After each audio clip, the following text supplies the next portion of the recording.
Part 1. The Gentle Giants.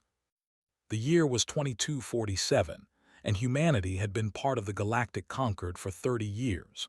When humans first reached the stars, they found that the universe was full of life. 340 different species lived among the stars, trading and talking and sometimes fighting. They called themselves the Galactic Concord, and they had existed for thousands of years before humans ever built their first rocket. The aliens expected humans to arrive with weapons ready and demands on their lips. That was how most species joined the Concord. They fought their way in, proved their strength, and earned their place through blood. Humans did something different.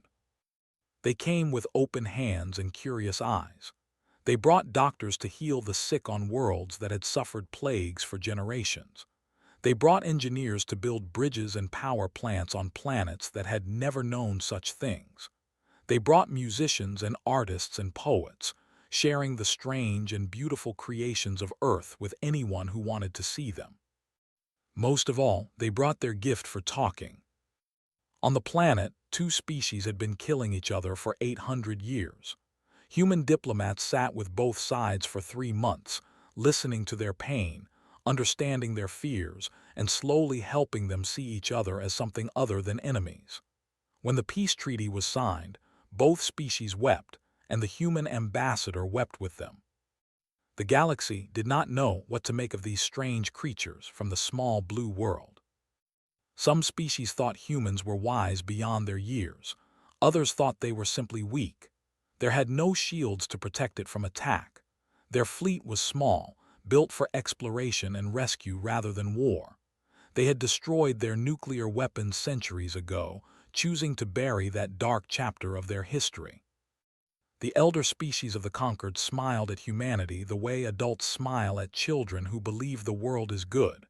It was sweet, they thought, naive but sweet.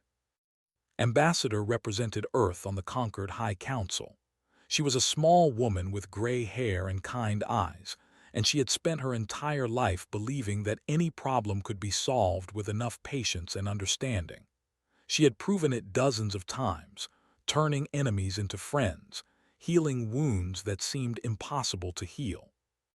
When the Dominion began attacking human colonies on the outer edge of settled space, believed she could solve that problem too. They were a warrior species.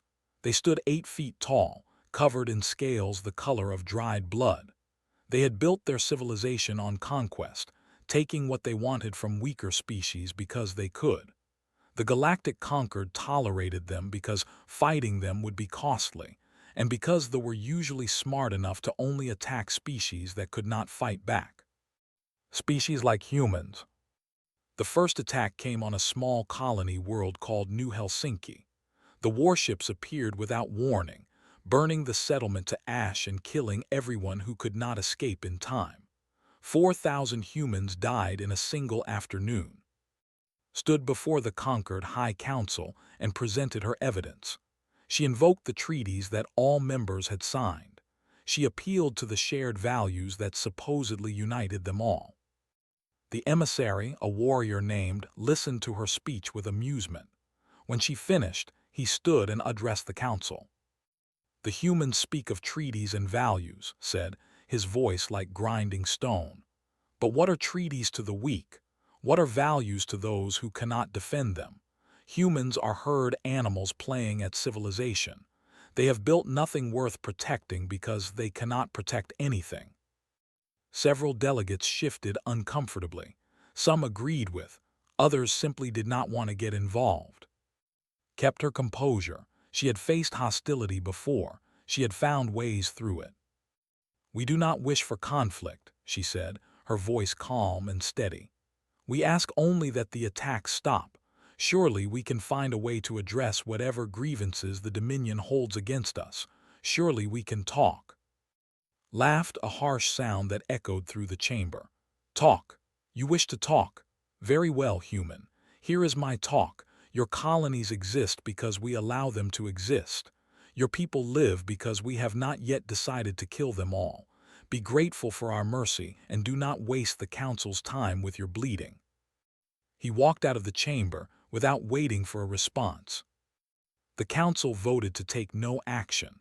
The matter was declared a regional dispute that the involved parties should resolve themselves. Several delegates offered their sympathies in private. None offered help. She returned to Earth and reported her failure to the United Earth Parliament. The representatives listened in silence. Some were angry, some were sad. All of them agreed on one thing: they would keep trying. They would find another way. Over the next 6 months, made 17 formal protests to the conquered. She proposed mediation. She offered concessions. She suggested joint economic programs that would benefit both humans and, each time, rejected her offers with contempt. And the attacks continued. They burned another colony, and then another. They destroyed a passenger ship carrying families to visit relatives on distant worlds. They attacked a medical station where human doctors were treating wounded from a dozen different species, killing patients and healers alike. Each atrocity was broadcast across subspace. They wanted everyone to see. They wanted the galaxy to know that humans could be killed without consequence, that their kindness had made them victims. Watched the recordings in her office on Earth, tears running down her face. She had dedicated her life to peace. She had believed, truly believed, that understanding and compassion could solve any problem. She still believed it, but she was beginning to understand that belief required both sides to participate. On her desk sat a folder she had never wanted to open. It had been given to her when she first became ambassador, sealed with codes that only she could unlock. For emergencies, the previous ambassador had told her. For when everything else fails. She had asked what was inside. The old man had looked at her with eyes that held memories she could not imagine. "Hope that you never need to know," he had said. Looked at the folder for a long time. Outside her window, the sun was setting over the Pacific Ocean, painting the sky in shades of red and gold. Earth was so beautiful, so peaceful, so worth protecting. She picked up the folder and broke the seal. What she read inside changed everything she thought she knew about humanity. And for the first time in her life, Ambassador was afraid of her own species. Part 2: The Weight of Patience. The files in the folder told a story that humanity had tried very hard to forget. Read about the wars of the 21st century, when humans had come closer to destroying themselves than any enemy ever could. She read about weapons that could crack planets open like eggs, about poisons that could kill entire worlds, about machines designed for nothing but death on an unimaginable scale. She read about Project Deep Winter, a program created in the darkest days of human history. When the nations of Earth finally united and chose peace, they faced a terrible question. What should they do with their weapons? Destroying them completely seemed wise, but some argued that the universe was vast and unknown. What if humanity encountered something that could not be reasoned with? What if peace was not an option? The compromise was simple and terrifying. The weapons would be hidden, buried so deep that future generations might forget they existed. The knowledge of how to use them would be passed down in secret, from one generation to the next, a dark inheritance that humanity prayed would never be needed. For 200 years the secret had been kept.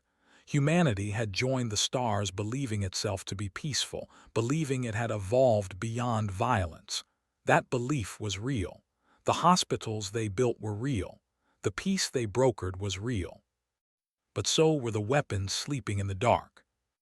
Closed the folder and sat in silence for a long time. The next day she called a meeting with Admiral Way. He was 94 years old, retired from active service for decades, but his mind was still sharp. More importantly, he was one of the few people alive who knew the full truth about Project Deep Winter. They met in a secure room deep beneath the Swiss Alps, a place that officially did not exist. "I read the files," Sid nodded slowly. He looked tired, the weight of secrets pressing down on his shoulders. "I hoped you would never need to," he said. "They destroyed another colony yesterday, 12,000 dead. Children, Admiral. They killed children and broadcast it like entertainment. Said nothing. He had seen the recordings. The conquered will not help us, continued. I have tried everything. Every diplomatic option, every appeal to law and decency. They either cannot stop thee or will not. Either way, the result is the same. And so you come to me. I come to ask if the stories in that folder are true. Do we really have what it says we have? Was quiet for a moment. When he spoke, his voice was heavy with memory. When I was a young officer, I was taken to a facility on the dark side of the moon. They showed me things that humanity had built during the worst of times. Weapons that could sterilize star systems. Ships designed not for exploration but for extinction. All of it maintained, updated, improved over the centuries by a small group of people who understood that peace is a choice we make, not a condition we achieve. He looked at with eyes that had seen too much. Yes, Ambassador, the stories are true. We have always had the power to be monsters. We simply chose not to use it. Felt something cold settle in her chest. And if I asked you to wake those weapons up, then I would ask you if you understand what you are asking. Once we show the galaxy what we are capable of, we cannot take it back. They will never look at us the same way again. Every kindness we have shown, every peace we have built will be seen through a new lens. They will wonder if it was all a trick. They will fear us. And the alternative is to let them keep killing our people, until there are no people left to kill. Nodded slowly. That is the choice. It has always been the choice, since the first human picked up a rock and decided whether to use it as a tool or a weapon. The silence stretched between them. I need to speak to Parliament, said finally. 3 days later, the United Earth Parliament convened in emergency session. The chamber was full, every representative present for what they knew would be a historic vote. Stood before them and told them the truth. She told them about Project Deep Winter, about the weapons hidden in the dark, about the choice that faced them now. Many representatives were shocked. They had believed, as most humans did, that their species had truly left violence behind. Learning that it had only been hidden was difficult to accept. The debate lasted for 18 hours. Some argued that using the weapons would make humanity no better than they had spent 200 years building a reputation as healers and peacemakers. Was that worth nothing? Others argued that reputation meant nothing to the dead. The colonies needed protection. The people who had been killed deserved justice. In the end, the vote was 847 to 12. The motion passed. Return to the Galactic Concord for what she knew would be her final attempt at peace. She stood before the High Council, looking smaller and older than she had 6 months ago. The weight of what was coming pressed down on her. The emissary was there, lounging in his seat with the casual confidence of a predator who had never met anything that could hurt him. I see the human has returned, said, his voice dripping with contempt. Have you come to beg again? Perhaps offer us more of your worthless words. Did not rise to the insult. She looked around the chamber at the hundreds of delegates from dozens of species. Many of them had become friends over the years. She had helped them, healed their wounds, brokered peace between them. They had called her wise and kind. She wondered what they would call her after today. I have not come to beg, said. Her voice was calm, but there was something new in it, something cold. I have come to deliver a message. She activated the holographic display at the center of the chamber. A symbol appeared, one that no living member of the Conquered had ever seen before. It was old, dating back to the darkest days of human history. A simple design, a clenched fist holding a lightning bolt. Several of the elder delegates recognized it. Their faces went pale. This is Earth's final warning, said, her voice carrying to every corner of the chamber. Cease attacking, or we cease pretending to be civilized. The silence that followed was absolute. Then began to laugh. It started as a chuckle and grew into a roaring belly laugh that shook his massive frame. Other delegates joined in, their harsh voices filling the chamber. "Pretending," finally managed to say. "Pretending to be civilized. You weak, pathetic creatures have never been anything but prey. Your warning means nothing. Your symbol means nothing. You are nothing." Watched him laugh. She waited until he was finished. "Then you have made your choice," she said quietly, "and we have made ours." She turned and walked out of the chamber without looking back. 1 week later, the third battle fleet entered the Sol system.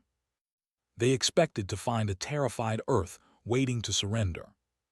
They found something else entirely. Part 3: The Mask Slips. The third battle fleet was the pride of the Dominion, 200 warships, each one bristling with weapons that had burned dozens of worlds to ash. Admiral commanded from the flagship, a massive vessel called the Eternal Conquest. He had destroyed 17 civilizations in his long career. Earth would be 18.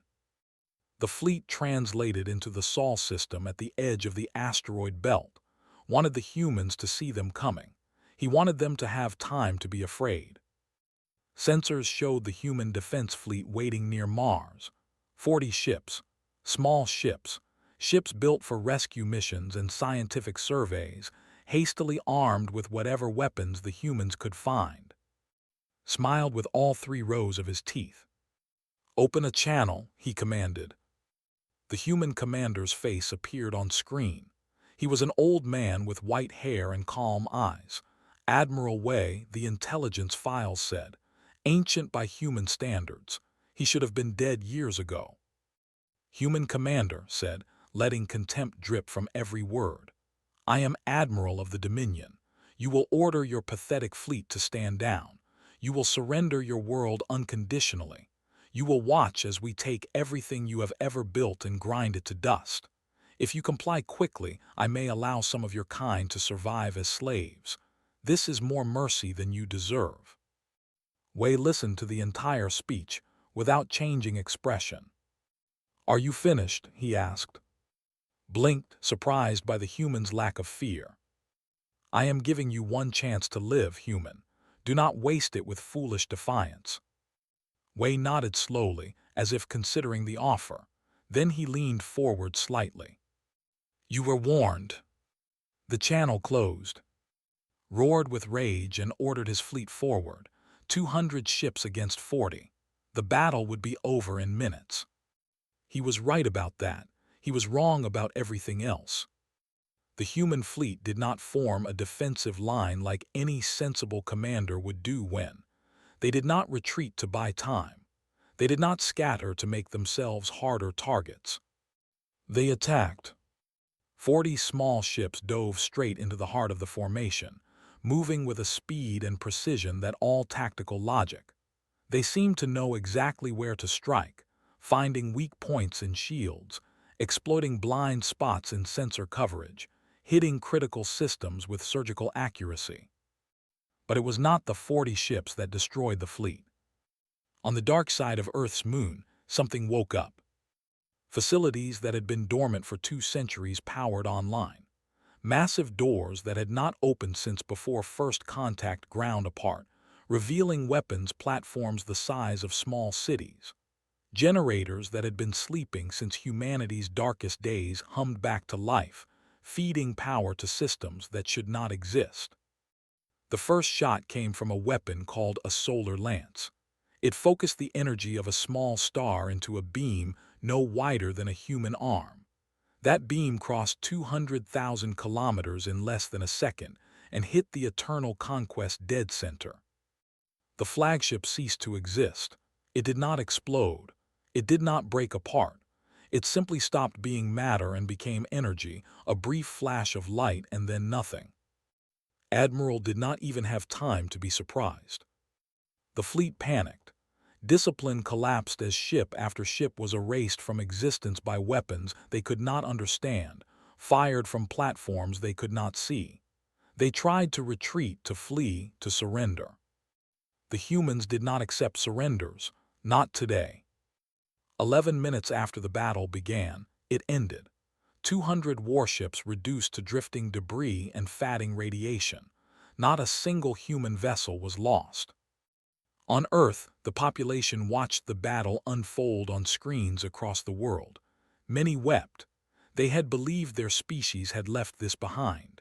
They had believed the weapons were gone, the capacity for such violence evolved away. Now they knew the truth. The monsters had never left. They had only been sleeping. And humanity had woken them up. Across the galaxy, recordings of the battle spread like fire. Species that had dismissed humans as harmless watched in horror as the full power of Earth's hidden arsenal was revealed. Military analysts studied the footage and found themselves unable to explain half of what they saw. The weapons humans had used should not exist. The tactics they employed should not be possible. But it was the footage from inside one of the destroyed ships that truly terrified the galaxy. A security camera had survived long enough to record the final moments before a human boarding party breached the hull. The crew had gathered to repel the invaders, warriors who had fought 100 battles and feared nothing. The humans came through the breach in silence. They did not shout battle cries. They did not hesitate. They moved through the ship like shadows, killing with a cold efficiency that made them look like amateurs. Every shot was perfect. Every movement was precise. They worked together without speaking, anticipating each other's actions as if they shared one mind. The recording lasted 47 seconds. In that time, the humans killed 38 warriors without taking a single casualty. The last image, before the camera died, showed a human soldier stepping over the bodies of his enemies. His face was visible through his helmet's visor. He did not look angry. He did not look excited. He did not look like anything at all. He looked empty, like violence was simply something he did, as natural as breathing. That was when the galaxy understood. The kindness humanity had shown was real. The hospitals and the peace treaties and the music and the art, all of it was genuine, but it was only half of what humans were. The other half was this: the silence, the efficiency, the terrible, perfect violence that had been bred into humanity's bones across 10,000 years of war against themselves. Humans had not evolved beyond violence. They had simply learned to hide it. And now the galaxy had seen what was hiding. On Earth, Admiral Way returned to his office and sat alone in the dark. He thought about the young man he had been, the ideals he had held, the belief that humanity could be better than its past. They could be better. They had been better. For 200 years they had chosen peace. Today they had chosen something else. He hoped they could choose peace again. He hoped the violence would go back to sleep. But he knew better than most that some things, once awakened, are very hard to put back to bed. They received the news of their fleet's destruction in stunned silence. For the first time in their history, they knew fear. And in the halls of the Galactic Concord, species that had watched humanity build hospitals began to wonder what else those gentle hands had built in the dark. Part 4. The Galaxy Trembles. In the weeks that followed the destruction of the fleet, humanity moved with a speed and purpose that shocked the galaxy.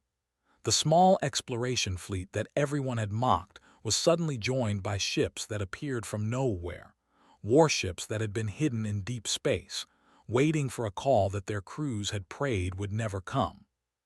The human counterattack was unlike anything the galaxy had ever seen. They did not waste time with grand announcements or displays of power. They simply appeared in controlled space and began taking back what had been stolen. Colony after colony was liberated. Military bases were destroyed with surgical precision. The Dominion's vaunted war machine crumbled like paper before a flame. But it was the ground operations that truly changed how the galaxy saw humanity. The Galactic Concord had seen human soldiers before, peacekeepers in blue helmets helping to rebuild after disasters, aid workers in medical uniforms treating the sick and wounded, gentle people with kind eyes and soft voices. The soldiers who landed on occupied worlds were not those people. They wore black armor that seemed to drink in light. They carried weapons that the conquered's military experts could not identify. They moved in perfect silence, communicating through hand signals and subtle gestures that required years of training to understand. A garrison commander on the planet Prime had 5,000 warriors under his command. His fortress was considered impregnable, designed to withstand orbital bombardment for months. The humans took it in 6 hours. They did not bombard the fortress. They did not lay siege. They infiltrated through routes that should have been impossible, appearing in secure areas like ghosts. They fought back with everything they had, but it was like fighting shadows. The humans were there, and then they were not. Soldiers died without seeing their killers. Officers were eliminated in their command centers while surrounded by guards. When dawn broke over Prime, the fortress was silent. The human flag flew from its highest tower. The surviving were treated according to the laws of war, fed, housed, given medical care. The humans were professional about that, efficient and impersonal. But the prisoners looked at their captors with terror in their eyes, because they had seen what those same humans could do when the time for kindness was over. One captured officer was interviewed by a conquered reporter who had been allowed to observe the liberation. His words spread across the galaxy. "You do not understand what they are," the officer said, his voice shaking. "We thought they were weak because they chose peace. We thought their kindness meant they could not fight. We were fools." He looked at the camera with haunted eyes. "When they came for us, they were not angry. That was the worst part. They were calm, quiet, like killing was something they did every day, as natural as eating or sleeping. Like violence was their first language and everything else was something they learned later." He paused, struggling to find words. "I have fought for 40 years. I have killed enemies and watched friends die. I thought I understood war, but these humans, they do not fight like warriors. They fight like predators. And I think the peace they showed us was not who they are. I think it was who they were pretending to be." The Galactic Concord convened an emergency session. Representatives from dozens of species crowded into the great chamber, fear and confusion written on their faces. The recordings from the war played on screens around the room, images of human soldiers doing things that should not be possible. Ambassador attended, as she always had, but something was different about her now. The warmth that had defined her was still there, but beneath it was something else, something cold and hard that had always been present but never visible. The delegate, a being that resembled a giant praying mantis, rose to speak. "We have known humans for 30 years, he said, his voice clicking and buzzing through his translator. "We have welcomed them as friends. We have trusted them. And now we learn that they have lied to us. They told us they had no weapons. They told us they had evolved beyond violence. Everything they showed us was false." Listened without interrupting. So I asked the human ambassador directly, "What are you? What have you been hiding from us? And why should we ever trust you again?" The chamber fell silent. Stood slowly. She looked around at the faces of beings she had called friends for decades, and she saw fear in their eyes, fear of her, fear of humanity. She had expected this. She had hoped it would not come to this, but she had expected it. "You ask what we are," she said. "I will tell you." She activated a holographic display showing Earth, the small blue world that had given birth to humanity. Humans evolved on a world that tried to kill us every day. Predators, disease, starvation, each other. For 10,000 years, we fought to survive. We learned to be the most dangerous things on our planet because the alternative was extinction. Images appeared. Ancient battlefields, ruined cities, weapons of terrible destruction. We did not choose to be violent. We became violent because we had to. And yes, we became very good at it. We developed weapons that could crack planets. We created poisons that could end all life. We built machines designed for nothing but death. She paused, letting the weight of history settle over the chamber. And then, 200 years ago, we looked at what we had become and we were horrified. We stood at the edge of destroying ourselves and we chose to step back. We chose peace. We chose kindness. We chose to be better than our ancestors. Her voice grew stronger. Every hospital we built was real. Every peace treaty we brokered was sincere. Every act of kindness we showed was genuine. We were not pretending to be good. We were choosing to be good every single day, even though being violent would have been easier.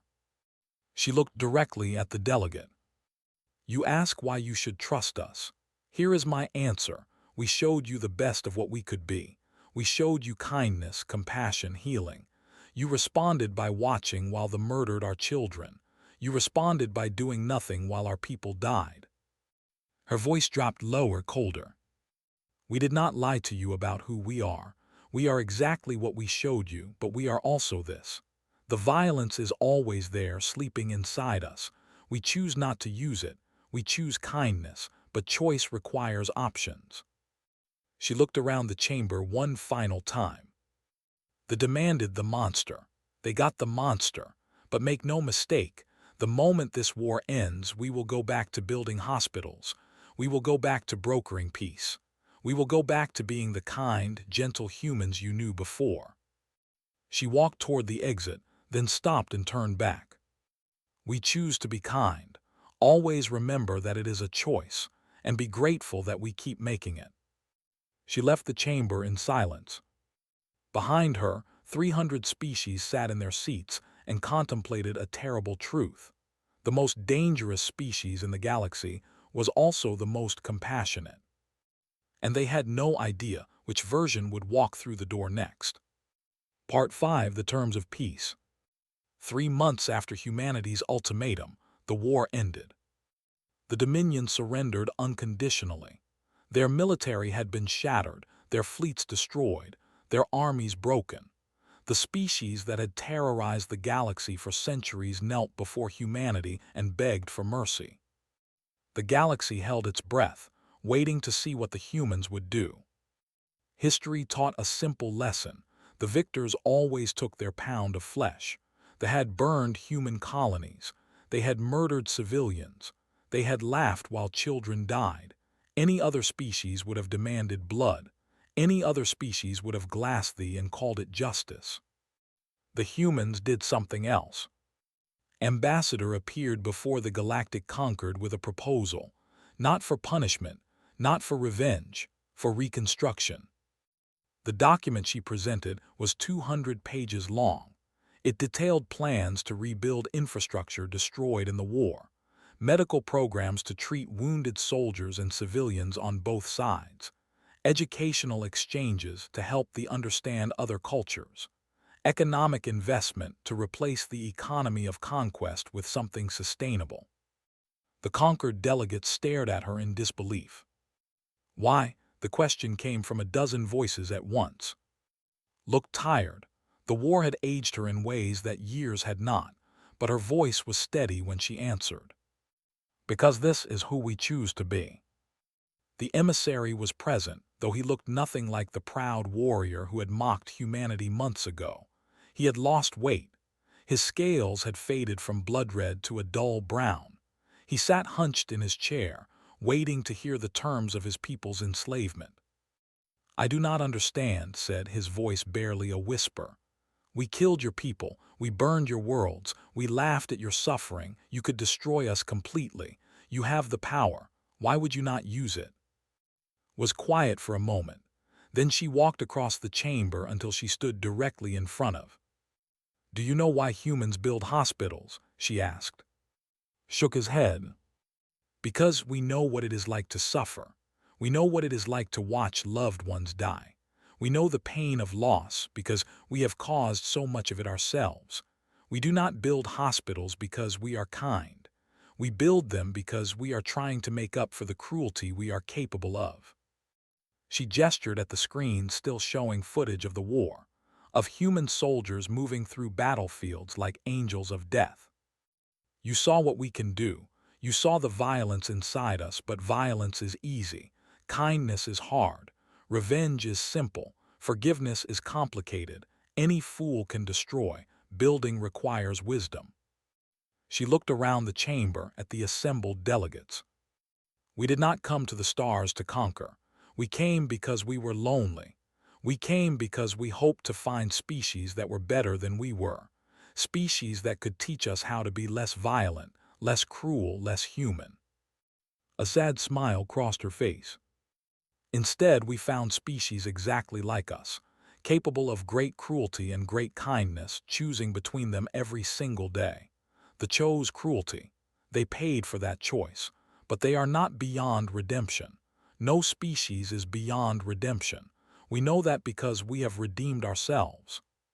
Stared at her, struggling to process what he was hearing. You would truly help us, after everything we did. We would help you become something better, said. That is what we do. That is who we choose to be. The Galactic Concord voted unanimously to approve humanity's reconstruction proposal. More than that, they voted to create the Terran Protection Accords, the most comprehensive mutual defense treaty in galactic history.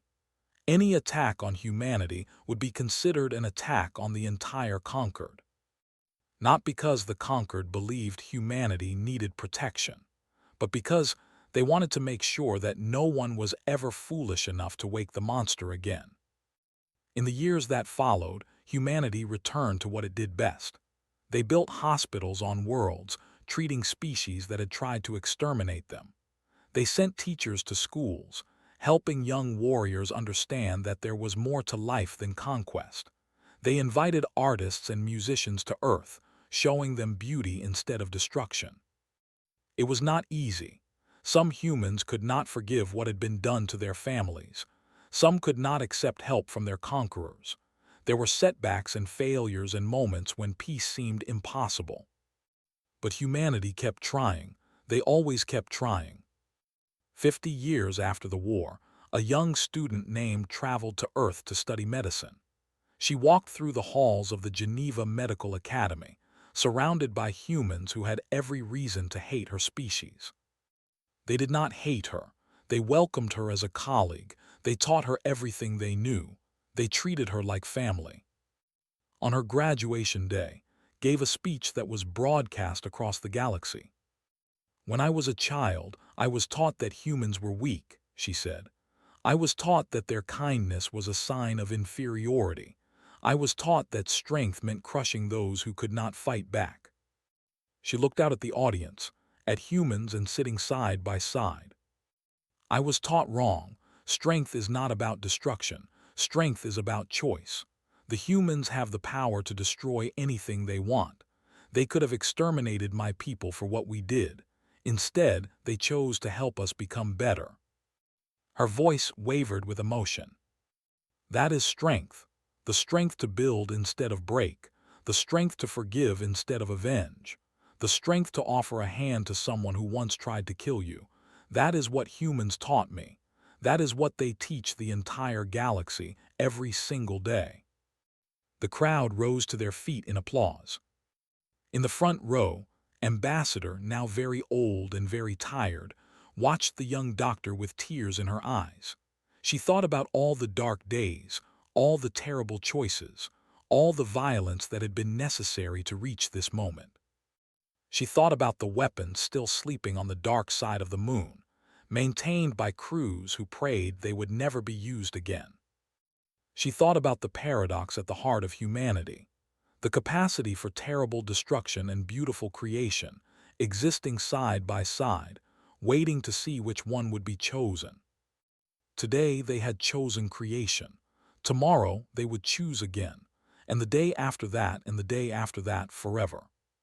That was the human condition, the endless choice between the monster and the healer. Closed her eyes and smiled.